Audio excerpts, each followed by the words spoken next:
sababu anamwamini mtukufu Mtume Muhammad sallallahu alaihi wasallam. Kwa hiyo akasema suluhisho ni hilo tu, ya kwamba kwa mtu mmoja kutumwa basi atawaunganisha watu wote, lakini kwa dhana na falsafa hii, sio kwa kwamba kila dini itumiwe mtu wake. Basi Hadhrat Mirza Ghulam Muhammad al-Islam baada ya kuja kwake na kudai na kufariki mwaka 1908 kama ilivyosemwa, ndipo utaratibu wa maana ya pili ya ukhalifa ukaanza, na akachaguliwa khalifa wa kwanza Maulana Hadhrat Hakim Nuruddin, baadaye khalifa wa pili, wa tatu, wa nne, na leo tunaye khalifa wa tano Hadhrat Mirza Masroor Ahmad. Na kama mtukufu Mtume sallam alivyotabiri kwenye hadithi moja ndefu kwamba umati wake utapitia kwenye vipindi vinne vikubwa. Kwanza utakuwepo ukhalifa baada ya kifo chake, baadaye akasema utafata ufalme utakaokuwa haufuati haki sana, baadaye utafata uongozi utakaokuwa mgumu zaidi na wadhulma zaidi, halafu akasema utafata ukhalifa chini ya misingi ya unabii, thumma takunu khilafatan ala minhaji nubuwa. Hii ni hadithi moja maarufu. Kisha utafata ukhalifa chini ya misingi ya kinabii, na ndio umati wa Kiislamu ulivyopita humo. Kwa wale tunaofuatilia historia tunajua kwamba baada ya kifo cha Mtume SAW walikuwepo makhalifa, baadaye ukhalifa ule ukakatika, wakawepo viongozi wa Islamu, wafalme kwa jina la hapa na pale, mpaka ukaishia na Ottoman Empire Uturuki miaka hii 1900 na mwanzoni, na baadaye bila shaka kikaja kipindi cha nchi nyingi za Kiislamu kutawaliwa na ukoloni na nini, na katika kipindi hicho Mwenyezi Mungu akamleta Masihi aliyeahidiwa wa Islam kuanzisha tena ukhalifa chini ya misingi ya unabii.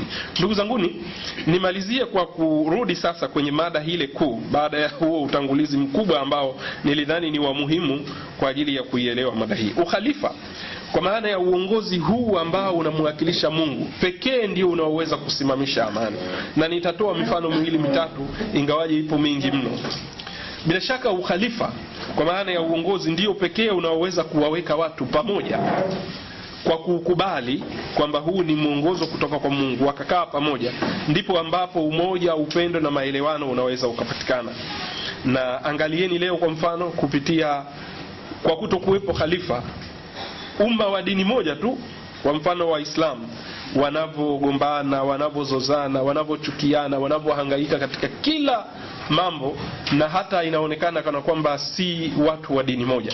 Tatizo nini? Kwa sababu ya kutokuwepo khalifa. Lakini anapokuwepo khalifa, watu wote wanakuwa kitu kimoja, na ndicho ambacho pengine hata shairi limesema kwamba sisi wa Ahmadiyya kwa kuwa chini ya misingi ya ukhalifa sote ni ndugu mmoja. Huwezi kutia hata wazo la ukabila katika Ahmadiyya kwenye zile nchi 104 kote duniani. Hata pengine katika utaratibu wa uongozi wa jumuiya yetu, mtu anaweza kutolewa India na Pakistani kama alivyo amiri wetu akaletwa Tanzania, mwalimu anaweza kutolewa Tabora akapelekwa Zanzibar hivi, na hata siku moja hukutii malalamiko kwenye jumuiya yetu kwamba hao umetuletea mtu ambaye si wa rangi yetu au hivi na vile. Mambo yote yanakwenda sawa kwa sababu ya watu kushikamana na khalifa kwamba wanamtii.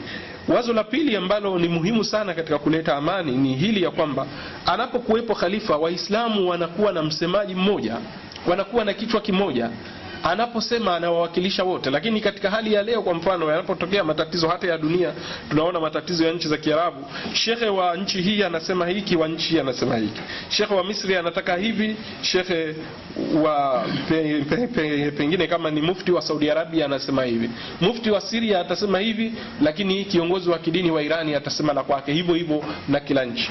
Kwa sababu gani? Hawana kiongozi mmoja. Lakini anapokuwepo khalifa anatoa sauti moja na Mungu anaipa nguvu. Na hiki ndicho kinachoendelea leo. Kwa mfano, kupitia Jumuiya ya Islamu Ahmadiyya, khalifa wetu anafanya mikutano, anakwenda mbele kabisa kupeleka wazo la amani.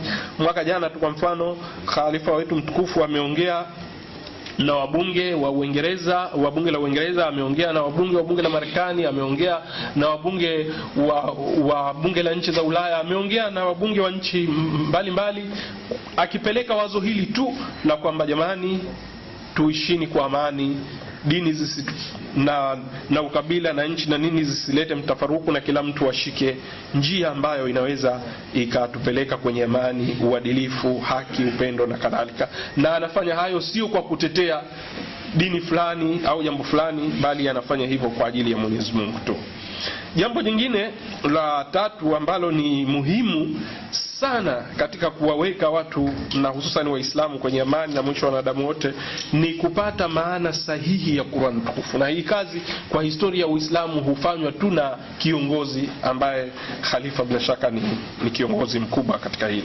Ndugu zanguni, lipo tatizo kubwa leo la watu wa dini zote, lakini hasa hapa niseme Waislamu hasa, la kuto kuelewa Uislamu unafundisha nini hasa juu ya mambo fulani. Na mambo mengi yanayofanywa na kupigiwa kelele, mtu atashangaa mno atakapobaini kwamba kumbe si mafundisho ya Kiislamu.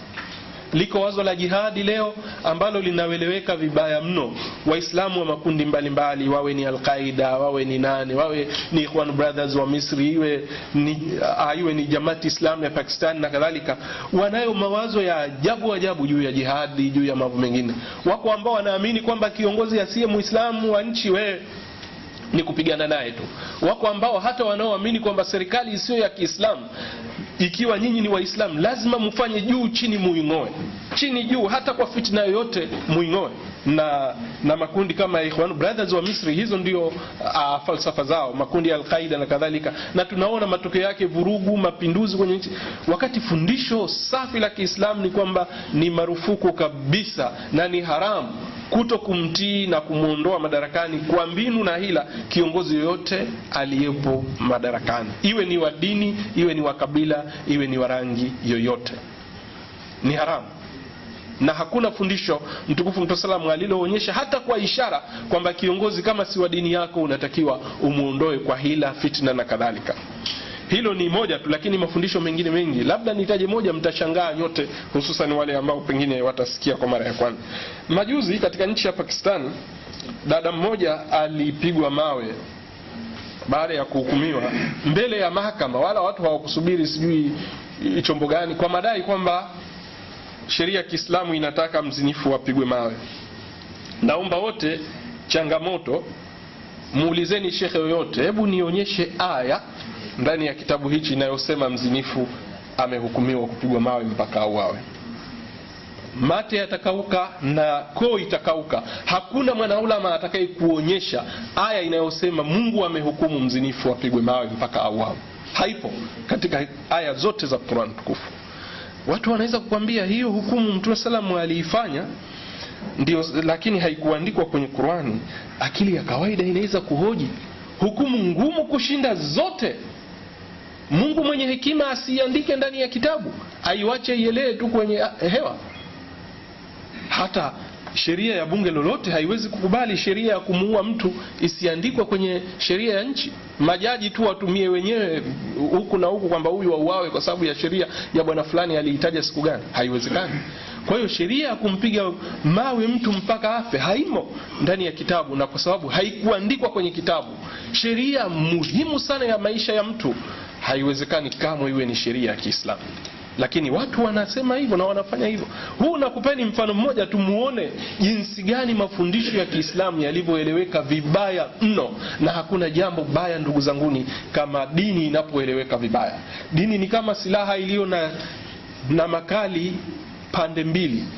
Ni nzuri mno inapoeleweka na kutumika, lakini ni mbaya mno na ni hatari mno isipoeleweka sahihi. Na ndicho tunachokiona leo, makundi ya Boko Haram, makundi ya Al-Shabaab na kadhalika. Yote hayo yanadai yanauwakilisha Uislamu. Uislamu gani? Mtukufu Mtume salamu aliyekuwa mtume wa amani, wa huruma, aliyesema hata kama Waislamu wamelazimika kupigana vita, mwanamke asiguswe, mtoto asiguswe, mtu anayebaki kwenye jengo la ibada asiguswe, bali mti usikatwe hata jani.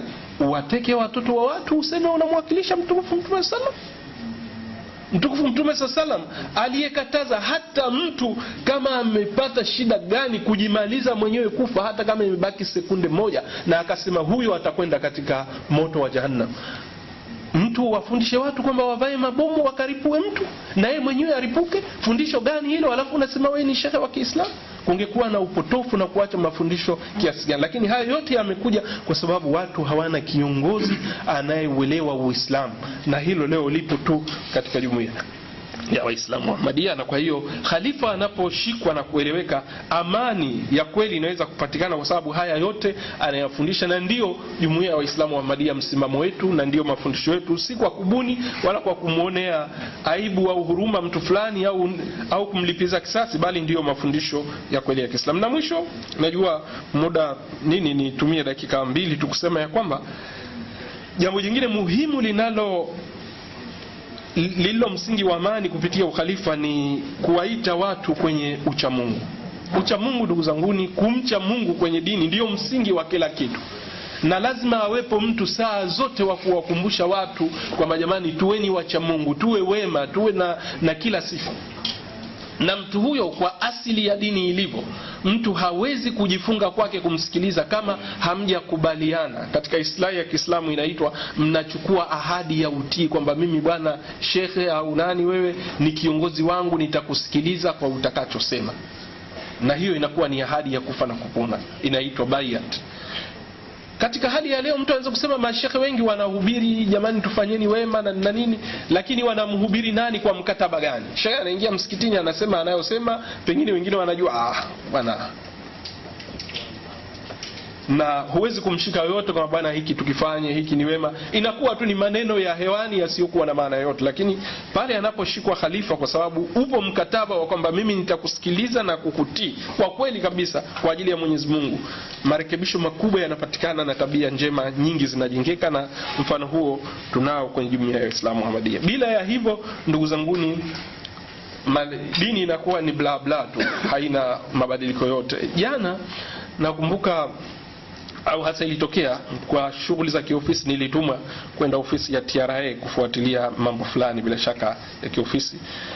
Nikakutana na kaka pale, akanambia bwana lete hiki original document. Nikampatia, akasema sawa, na akaniomba radhi. Alikuwa ni kaka muungwana sana. Akanambia bwana, nakuomba radhi ustadhi, usifikirie kwamba nimekuhangaisha. Bwana, tunapata tatizo kubwa sana la watu wa dini.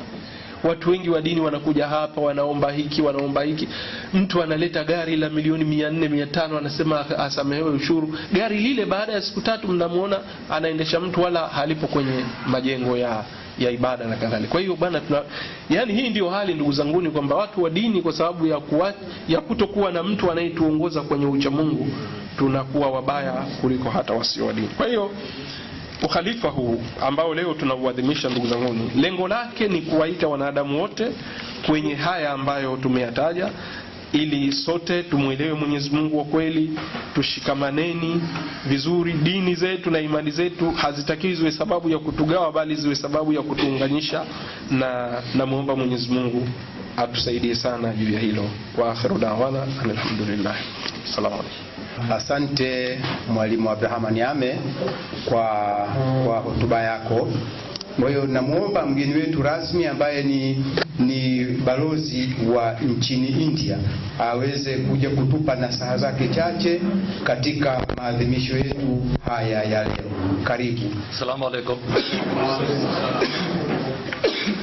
Mr. Chaudhary, Mr. Chairman, and all members of the Ahmadiyya Jamaat. You will be translated? Yeah. Okay. Bwana Chaudhary, bwana mwenyekiti na wanajumuiya wote wa Jumuiya ya Islamu wa Ahmadiyya, I thank you all for giving me an opportunity to be here with you on this auspicious occasion. Ninakushukuruni nyote kwa kunipatia nafasi hii ya kuwa pamoja nanyi kwenye tukio hili muhimu. Please accept greetings and felicitations from the High Commission of India to you on this day. Na kuombeni mkubali maamkizi ya usalamu kutoka kwa kamishna wa ubalozi wa India hapa nchini. We in India are very close to your Jamaat, since you know that the origins of this movement was in Qadian, which is in India. Sisi kule India bila shaka tuko karibu na jumuiya yenu, kwani kama mnavyojua mwanzilishi wa jumuiya yenu alitoka katika eneo la Qadiani kule India. Love for all and hatred for none is your central theme, And may I also inform you that one of the saints in India, or a religious teacher in India, Satya Sai Baba, he also follows the same theme of love for all and hatred for none. Kauli mbiu kwenye jumuiya yenu ni mapenzi kwa wote, chuki si kwa yote, na ni kuambieni kwamba hata kule India mmoja kati ya kiongozi maarufu Sai Baba anafuata falsafa hiyo hiyo.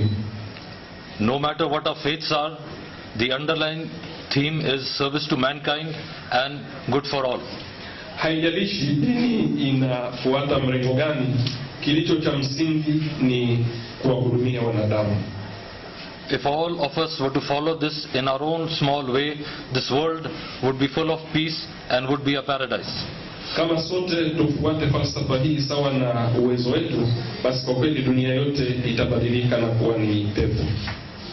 Once again, I thank you for giving me an opportunity to be here, and I assure you that the next time I come here, if I happen to come here, I will speak in Swahili. Ninakushukuruni tena nyote kwa kunipa nafasi hii, na kuhakikishieni kwamba mara nyingine mtakaponialika, kama nitakuwepo, basi nitakuja hapa nikiongea Kiswahili. Asanteni sana. Tunashukuru mgeni wetu ametupa nasaha chache za tawi letu la Mnazi Mmoja. Kwa hivi sasa naona nimkaribishe Mwalimu Abdurrahmani Mbanga aje atutolee mada yake hapa. Karibu mwalimu. Assalamu alaikum wa rahmatullah. Ashhadu an la ilaha illa Allah wahdahu la sharika lahu wa ashhadu anna Muhammadan abduhu wa rasuluhu. Amma ba'd, fa'udhu billahi minash shaitanir rajim. Bismillahir rahmanir rahim.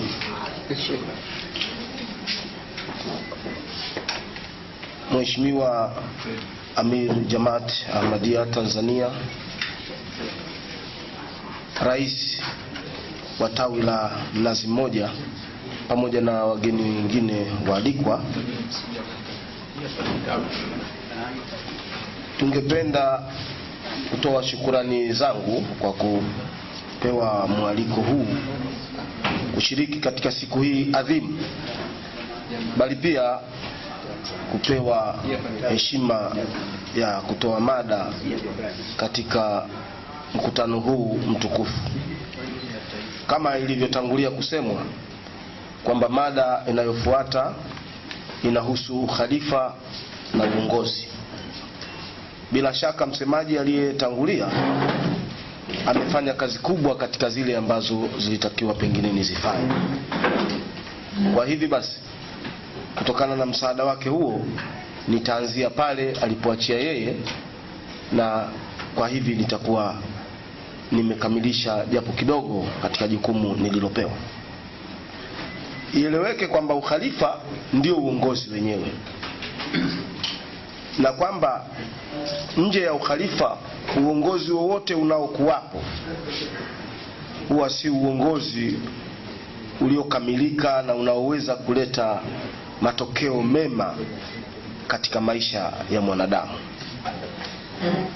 Katika Qur'an tukufu tumeelezwa ya kwamba kiongozi wa kwanza kuwekwa na Mwenyezi Mungu alikuwa ni Hadhrat Adam alayhi salatu wassalam, na alipopewa uongozi hakufanywa kuwa rais, hakufanywa kuwa mfalme, hakufanywa kuwa na jina lolote lile isipokuwa jina lililotajwa ni ukhalifa.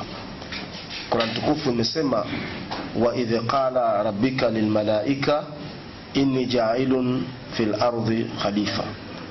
Nakumbuka Mola wako alipowaambia malaika, mimi nitaweka khalifa katika ardhi.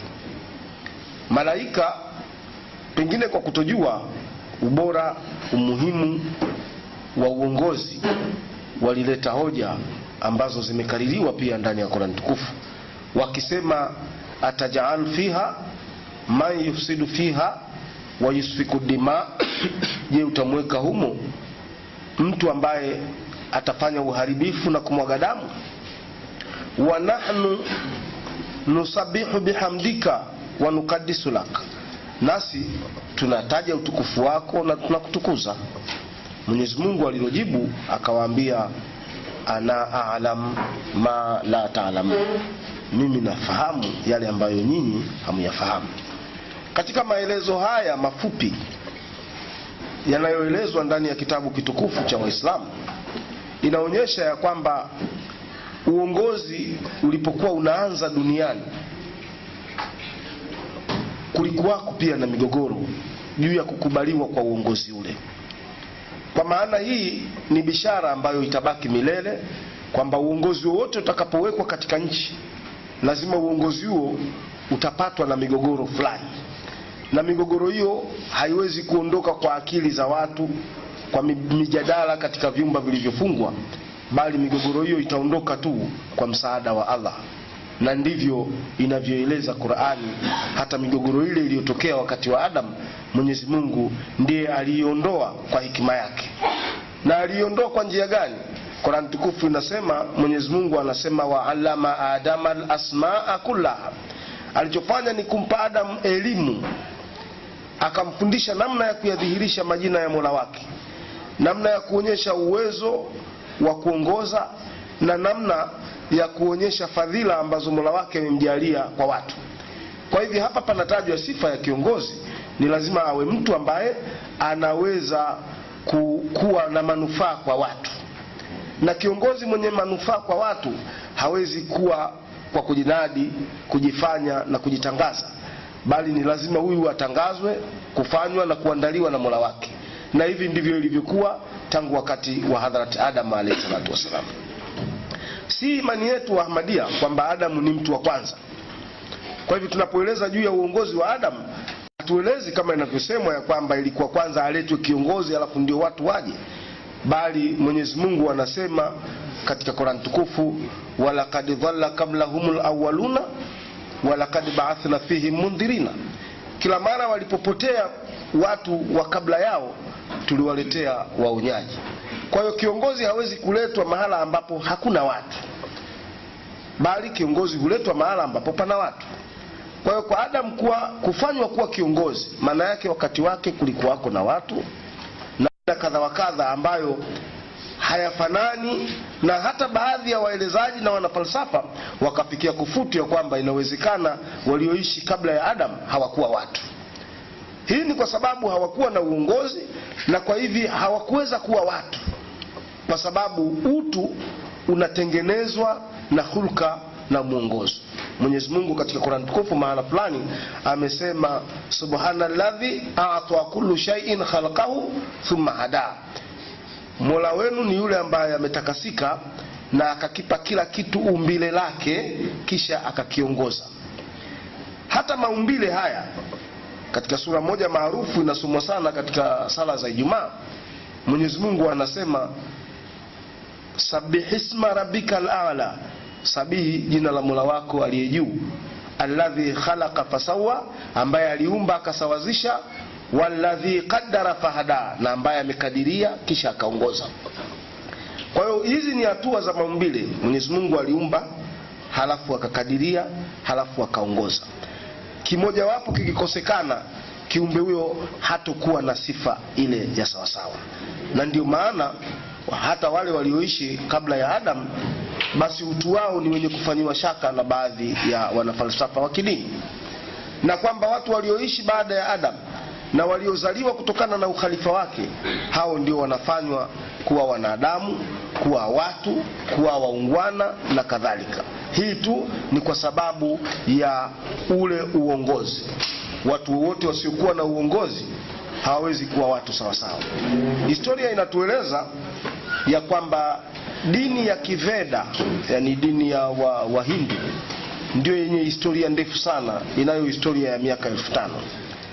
Inasemekana ya kwamba mtu anayeitwa Manu katika mafundisho ya Veda ndio Nabii Nuhu, kwamba baada ya gharika Nuhu alikaa mahala akazaa kizazi, na huyu Nuhu katika mafundisho ya Veda anaitwa Manu. Kwa hiyo wanadamu pia wanaitwa Manusia, yani watoto wa Manu. Yani wao hawatambui watu walioishi kabla ya Nuhu kuwa ni binadamu, kwa kuwa hawakuwa na mwongozo, katika maeneo yao, na kwa hivyo aliyeleta mwongozo alikuwa ni Nuhu, kwa sababu inasemwa kwamba safina yake kutoka Mashariki ya Kati ilisukwasukwa na mawimbi mpaka katika kilele cha mlima wa Ararat karibu na maeneo ya Judi, ambao ni kwenye hizo Himalaya slopes ambazo zinaungana na India, na hivyo ujumbe wake ulifika India, akaitwa Manu, akaitwa ni mtu aliyekuja kuwafanya watu upya. Kwa hivi inaonyesha kabisa hata katika vitabu vingine vya dini watu walioishi kabla ya muongozo sifa yao ya utu haitambuliki sana, na si kwamba wanavunjiwa heshima, bali sawa na alivyosema Mwenyezi Mungu kwamba utu wenyewe si haya hizi nyama tulizonazo, bali utu hasa ni kuishi chini ya nidhamu na chini ya uongozi. Tunaona hata Mtume mtukufu Muhammad sallallahu alaihi wasallam anaulizwa ndani ya Qur'an tukufu ajulishwe juu ya wanyama wabaya. Anapokubali wanyama wenyewe wabaya, anaambiwa ni watu ambao hawana mwongozo, wanaishi tu shaghala baghala. Kwa hivi haya ni maelezo yanayoonyesha ya kwamba kwa kuwa Mwenyezi Mungu alipotaka kuleta uongozi duniani alimleta khalifa, basi maana yake huu ndio uongozi rasmi na sahihi, na ndio uongozi unaoweza kuifikisha dunia katika kilele chake. Falsafa ya uongozi, kila sehemu na kila watu wanayo falsafa yao. Wapo wanaodhani kwamba kiongozi kazi yake ni kuonyesha njia ili wengine wafuate. Wako wanaodhani kwamba kiongozi kazi yake ni kutawala na kutoa maamrisho ili watu wafanye, na yupo anayedhani kwamba kiongozi kazi yake ni kuonyesha mifano watu wengine waige. Lakini ndani ya Qur'an tukufu na ndani ya mafundisho ya Mtume mtukufu Muhammad sallallahu alaihi wasallam anasema sayyidul qaumi huwa khadimuhum, bwana wa jamii, kiongozi wa jamii ni yule anayewahudumia. Kwa hiyo ni lazima kiongozi awe mwenye uwezo wa kuwahudumia watu, kwa maana ya kuwafundisha, kuwaongoza na kuwasaidia katika kila jambo. Haiwezekani awe kiongozi alafu asijue cha kuwafunza watu. Na tunaona kwamba katika historia ya Islam na historia ya dunia kwa ujumla, kiongozi mkubwa ambaye anaonekana alikuwa na haiba kubwa kwa watu alikuwa ni mtukufu Mtume Muhammad sallallahu alaihi wasallam, ambaye Qur'ani inasema alipewa kazi tatu: yuallimuhumul kitaba wal hikma, yatlu alaihim ayati, atawasomea aya ishara za kuwepo kwa Mwenyezi Mungu, wa yuallimuhumul kitaba wal hikma, kisha atawafundisha sheria, yani kitabu na hikma, wa yuzakihim, na sehemu ya tatu atawatakasa ili kuupgrade, kukuza ubinadamu wao. Kama alivyosema msemaji aliyetangulia kwamba baada kazi moja ya uongozi ni kuwafanya watu wawe bora katika kumcha Mola wao. Hii ina maana ni kuwafanya watu wafikie kilele cha kuumbwa kwao, kwa sababu hatukuumbwa hapa duniani ili tuje tuendeshe magari mazuri, tukae katika majumba ya aushi, tuwe na vitambi vinavyopendeza, tuwe wanene na kadhalika, bali tumekuja kumwabudu Mola wetu. Na ndio amri inayotolewa na Qur'an, wama khalaqtul jinna wal ins illa liya'budun. Hawakuumbwa watu na majini isipokuwa wafanye ibada ya kumwabudu Mola wao. Na viongozi wote wanaoletwa duniani kazi yao kubwa ni kuwaelekeza watu kwa Mola wao. Kwa hivyo kiongozi yeyote ambaye anayewatoa watu kwa Mungu na kuwapeleka mahala pengine ataweza kuwa kiongozi, lakini hawezi kuwa kiongozi sahihi. Kwa maana hii basi tunaona historia ya dunia tangu zama za Nabii Adam alayhi salatu wasalam, baada ya kuondoka kwake na ukhalifa wake ulipofuata, watu walipouacha na kuweka aina nyingine ya uongozi au kugeukia mambo mengine yasiyoendana na maamrisho yale ya Allah, matokeo yake uongozi ulisambaratika na Mwenyezi Mungu alilazimika tena kutafuta kiongozi na khalifa mwingine na kumleta. Na hii ndio falsafa ya dini zote, kwamba uongozi ambao ndani ya Islamu umeitwa kama ukhalifa, kazi yake si tu kumuongoza mtu katika maisha ya dunia. Wapo wanasiasa usimama wakasema kwamba sisi kazi yetu ni kuwaongoza watu katika dunia yao, na nyinyi watu wa dini kazi yenu ni kuwaongoza watu katika njia ya akhera. Yani kwamba nyinyi muwafundishe ibada na sisi tutawafundisha maisha. Sio kweli. Katika falsafa ya Kiislamu uongozi wowote unaohusu kufundisha watu maisha, kama haukuhusu mafundisho ya dini, uongozi huo hauwezi kufanikiwa. Na hili ni jambo ambalo limeshuhudiwa kihistoria, ukweli wake, kwamba pale uongozi ulipoanzishwa na dini, maana tunaona ya kwamba walioanzisha uongozi hasa ni watu wa dini. Historia yote inakubali kwamba mtu wa kwanza kuleta uongozi alikuwa ni Nabii Adam alayhi salatu wasalam, iliyoitwa ujima, utopian communism. Aliwakuta watu katika hali hiyo na akaimarisha watu, walianza kufuga, kulima na kutafuta ulinzi zama za Adam alayhi salatu wasalam. Kwa hiyo kuanzia hapo wanadamu wakaanza kuishi kama jamii. Lakini baada ya kuachana na uongozi wake, madhara makubwa yaliwapata, migogoro mingi ilitokea. Hata ndani ya Qur'an tukufu inasemwa pale mahala walipowekwa katika bustani ya Eden, ambako palionekana kama ni peponi, ilifikia wakati palikuwa pachungu, hapakaliki, wakafukuzwa. Na Qur'an tukufu inasema kwamba waliambiwa ihbitu ba'dhukum li ba'dhin aduwwun, ondokeni ninyi kwa ninyi mmeshakuwa maadui. Kwa hiyo uadui huu ulitokana na kuacha misingi halisi aliyoanzisha khalifa wa Mwenyezi Mungu Hadhrat Adam alayhi salatu wasalam. Na baada ya mlolongo mrefu na miaka mingi kupita, alikuja Nabii Nuh ambaye naye pia alikuwa ni khalifa aliyeletwa na Mwenyezi Mungu, naye akaanzisha ukhalifa. Lakini ugumu wa watu wake ilitokea ya kwamba Mwenyezi Mungu aliona ya kwamba hawa si watu tena wanaofaa kuendelea kuishi kwa sababu ya maslahi ya kizazi na dunia kwa ujumla. Waliangamizwa, na wale wachache waliokubali kufanya bayati, kutii, hawa walipewa nafasi ya kuishi. Na ndio tukasema baadhi ya historia zinamtambua kama Nuhu ndiye kuwa mtu wa kwanza, na wanadamu wote wanaitwa kwa jina la Nuhu, kwamba ni wana wa Nuhu. Hali kadhalika baada ya Hadhrat Nuhu kuondoka, shughuli nyingi zilipita. Lakini baadaye alikuja Hadhrat Ibrahim alayhi salatu wasalam, naye alikuwa ni khalifa aliyeletwa na Allah. Na katika mafundisho ya Kihindu, Ibrahimu anaitwa Brahma, na wenyewe wanasema Brahma is the creator, kwamba Brahma ndiye muumbaji. Lakini Brahma maana yake ni Hadhrat Ibrahim, kutokana na ule uwezo wake wa kuongoza, uvumilivu wake na maajabu yaliyoambatana na ujumbe wake. Waliona huyu hawezi kuwa mtu wa kawaida, bila shaka huyu atakuwa ndiye muumbaji mwenyewe, kwa sababu aliwakilisha sifa za Mwenyezi Mungu, aliwakilisha kila kitu ambacho Mungu alikitaka. Ndio Mwenyezi Mungu anasema ndani ya Qur'an tukufu, subghatallah faman ahsanu minallah subghatan, kwamba jipakeni rangi ya Mungu. Haina maana ya kwamba Mungu anayo rangi ya kijani au nyeupe au kadhalika, bali rangi ya Mungu ni tabia, ni sifa, kwamba Mwenyezi Mungu ni mwema, basi kiongozi lazima awe mwema. Mwenyezi Mungu ni alim, anayejua, basi kiongozi lazima awe anaufahamu. Mwenyezi Mungu ni ghani, kiongozi lazima awe mtu anayejitosha.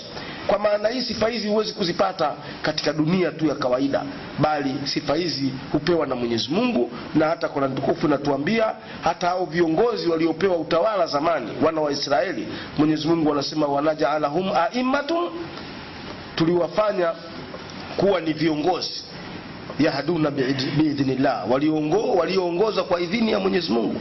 Kwa maana hii basi uongozi huu wa ukhalifa ambao leo tunaadhimisha siku yake, ndio uongozi uliorasimishwa na Allah, na uongozi mwingine wowote unatakiwa uwe chini ya uongozi huu. Na kama uongozi utaamua kujitenga na ukhalifa, basi matokeo yake ndio haya tunayoyaona, kwamba dunia haitakuwa mahala panapokalika vizuri.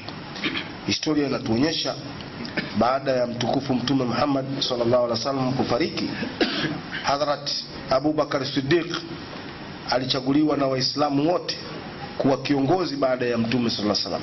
Mlolongo huu uliendelea mpaka alipofika khalifa wa 4 Hadhrat Ali. Baada ya kifo chake ulipita mgogoro uliofanya Uislamu ukose uongozi kwa muda fulani.